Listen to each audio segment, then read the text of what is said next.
Spheres 6-4, last section of chapter 6. So this one's a real quick chapter. We're going to be filling out page 243 in your book.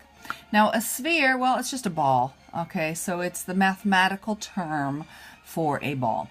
And so imagine you have a round ball, and the radius will still be from the center to the edge. Okay, so the volume for a sphere is going to be equal to 4/3. Yes, I know it's an improper fraction. It's going to be equal to 4/3 times pi times the radius cubed. And that should make sense. Why does it make sense that radius would be cubed? I may ask you that in class. If that doesn't make sense, make sure you ask me. All right. Now for pi, we are continuing to use the approximation, and I improperly said equals. So let's make that an approximation of 3.14. Now, example 1a, they give us a radius of 2.1 centimeters. So the volume of that golf ball is going to be 4/3 times pi, 3.14, times our radius, which is 2.1 centimeters, and this whole thing cubed. Now remember, when you cube something inside these parentheses, in your calculator you will put in 2.1, and then you will raise it to the third power.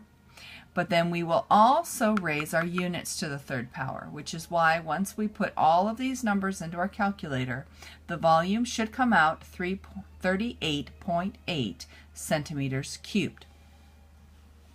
Now for B, they give us the diameter. And remember, whenever they give us the diameter, we need to find our radius by taking diameter and divide it by 2.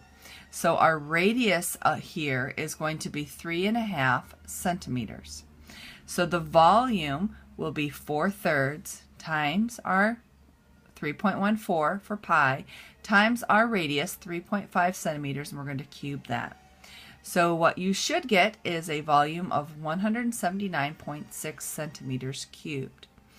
Now, the reflect question tells you that a hemisphere, just like on our planet, when you have hemisphere, the north and the south hemisphere, the volume of that is going to be half of the sphere. So how can you find the volume of a hemisphere? If a hemisphere is half of a sphere, how do you find the volume of a hemisphere? Okay, so for 6-4, our homework is 245, 246.